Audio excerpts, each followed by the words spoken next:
महाराज जी, आपको एसडीएम ने एक नोटिस सर्व किया था जी। 17 जून को आपने जामा मस्जिद जाकर के तमाम इस्लामी किताबें दिखाने का दावा किया था और ये कहा था कि आप 17 तारीख को जुमे की नमाज के बाद वहाँ पर पहुँचेंगे। जी बिल्कुल। अब आपकी तरफ से क्या कार्रवाई हुई है? एसडीएम आज मुलाकात करने आपसे आए थे उस नोटिस के कंप्लायंस के संबंध में। देखिए, मेरी तरफ से कोई कार्रवाई नहीं हुई है, मेरा तो सब कुछ तय है। मैंने इस्लाम की पूरी किताबें पढ़ रखी है, मैंने वो साहित्य मंगा रखा है अपने पास, जिस साहित्य को लेकर मैं जो है जामा मस्जिद जाने वाला हूँ।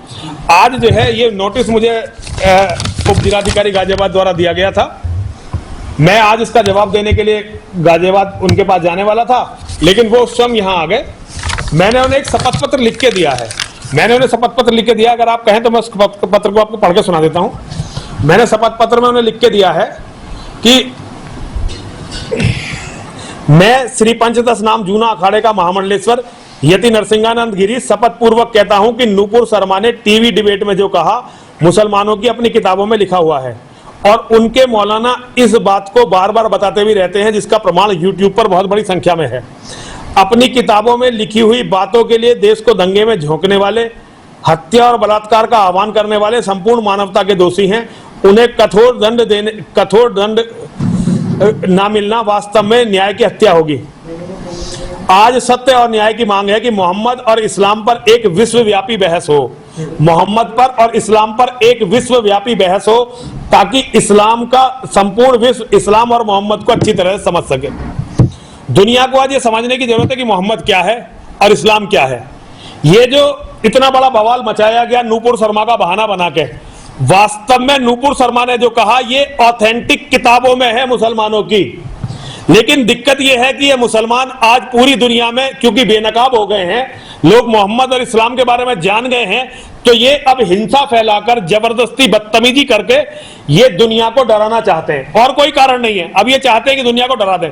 इन्होंने कभी किसी की भी आस्था का सम्मान नहीं किया। ये जिस देश में भी गए उस देश के धर्म स्थलों को इन्होंने तोड़ा और वहां अपनी मस्जिदें बना दी, वो भी जुम्मे का दिन है। तो ऐसे में क्या आगे अब आप 17 तारीख को जाएंगे? और मैं बिल्कुल देखिए, मैं बिल्कुल जाऊंगा। मैंने कहा था कि मैं तो दंगा फैलाने के लिए जा नहीं रहा, मैं तो अकेला जा रहा हूं। मैं अपने गार्ड्स को भी यहीं छोड़ दूंगा, अपने बच्चों को भी यहीं छोड़ दूंगा, केवल किताबें लेकर जाऊंगा। हो सकता है एक आध व्यक्ति मेरे साथ किताबें लेकर चला जाए, लेकिन उसे भी मैं बाहर छोड़ दूंगा, क्योंकि वहां जाने के मतलब अब आप समझते हैं जो परिस्थितियां वहां हो सकती हैं। तो मैं अकेला जा रहा हूं। मैं ये बिल्कुल नहीं चाहता कि मेरे साथ कोई जाए और पुलिस उस पर झूठा मुकदमा लिख दे। इस बात की परमिशन क्या आपको दे दी गई है? नहीं, परमिशन की क्या जरूरत? परमिशन की आप मुझे एक बात बताइए। परमिशन, अकेला जा रहा हूं, कोई मैं हथियार लेके नहीं जा रहा, कोई भीड़ लेके नहीं जा रहा, कोई मार्च नहीं कर रहा, केवल जामा मस्जिद में जा रहा हूं। आपको रोकने की कोशिश की गई तो फिर क्या करेंगे आप? अगर रोकने की कोशिश की गई तो जबकि तब देखा जाएगा। भाई मैं तो समझता नहीं कि मुझे रोकने की कोशिश होनी चाहिए। ये लोकतंत्र है, प्रश्न उठाना और प्रश्न का जवाब देना ये मेरा कर्तव्य है। उन्होंने हजारों लाखों करोड़ों लोगों ने इकट्ठे होकर कहा कि भाई नूपुर शर्मा का गर्दन काटेंगे, इससे बलात्कार करेंगे, उसके पुतलों को फांसी दी। मैं उन्हें केवल ये दिखाने जा रहा हूं कि तुम लोग गलत कर रहे हो भाई, तुम्हारी किताब में मोहम्मद के बारे में यही लिखा हुआ है। आपको नहीं लगता है ऐसा सब करने से एक बार फिर से समाज में हिंसा फैल सकती है? क्योंकि अच्छा, मतलब जो लोग हत्या की धमकी दे रहे हैं, मतलब जो लोग हत्या की धमकी दे रहे हैं पंडित जी, लोग इस तरह से रिप्रेजेंट कर रहे हैं। नहीं, गलत रिप्रेजेंट कर रहे हैं ना। वो मेरे से बात करें ना। अभी देखिए, सुनिए, अगर वो शांति चाहते हैं तो बात करें, और शांति नहीं चाहते तो बदतमीजी करें। जैसे कि एक मौलाना है, कोई अजहरी करके मौलाना है, वो चाहता ही नहीं कोई बहस हो।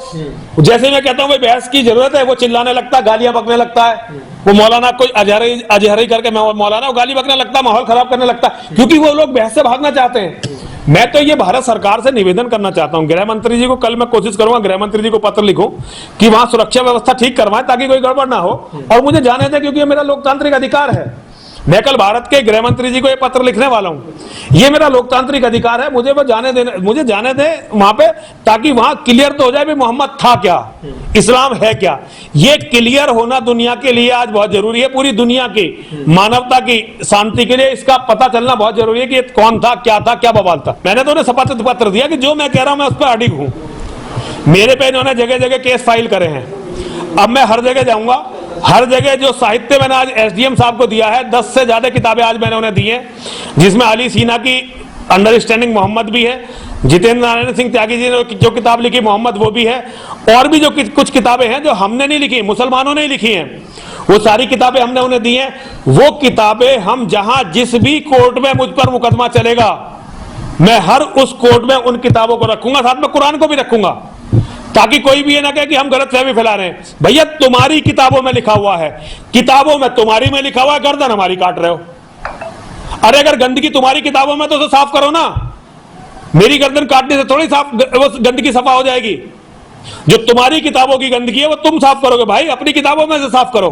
वेब दुनिया की सभी से अपील है कि भीड़ भाड़ से बचे, मास्क पहने व सैनिटाइजर का इस्तेमाल करें, साथ ही सोशल डिस्टेंसिंग का पूरा पालन करें।